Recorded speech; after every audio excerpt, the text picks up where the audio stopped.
আসসালামু আলাইকুম সবাইকে, আমি চলে আসছি ফারিয়া এমডক্স থেকে। আজকে আপনাদের সাথে খুব জনপ্রিয় একটি অ্যাপ নোট 3 নিয়ে কথা বলবো।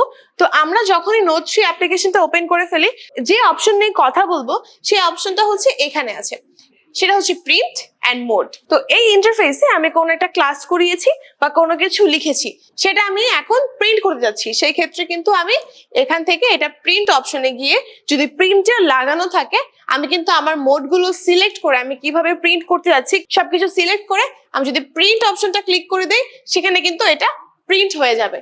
এরপরে মোড অপশনে হচ্ছে তিনটা অপশন আছে, একটা হচ্ছে টিচিং, একটা হচ্ছে প্রিপারেশন, আর একটা হচ্ছে ডেস্কটপ। এখন টিচিং মিন্স হচ্ছে আমি ক্লাস করাবো, ওই টাইপের একটা মোড আছে। টিচিং এ যদি আমি ক্লিক করি তখন দেখবেন বোর্ডটা আলটিমেট একদম বড় হয়ে গিয়েছে, সারফেসটাই অনেক বেশি বড় হয়ে গেল।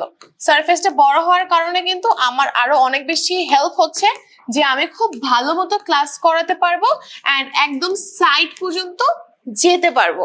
এরপরে মোডে যদি যাই, দেখবেন হচ্ছে প্রিপারেশন। এটা নর্মাল মোড, যেটা এই যে সাইডে একটু স্পেস থাকবে।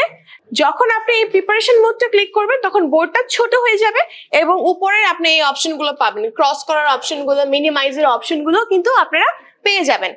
লাস্ট যে অপশনটা আছে সেটা হচ্ছে ডেস্কটপ মোড।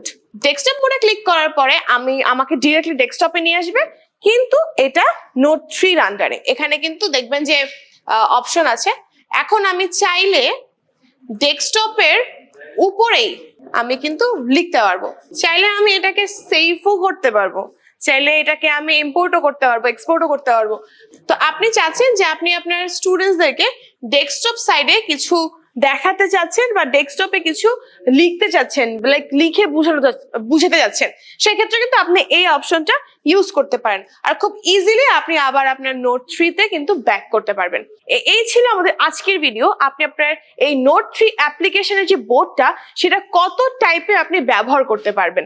তো এরকম আরো হেল্পফুল টিউটোরিয়াল পেতে আমাদের সাথেই থাকুন। দেখা হচ্ছে অন্য কোনো ভিডিওতে। এই পর্যন্ত ভালো থাকবেন। আল্লাহ হাফেজ।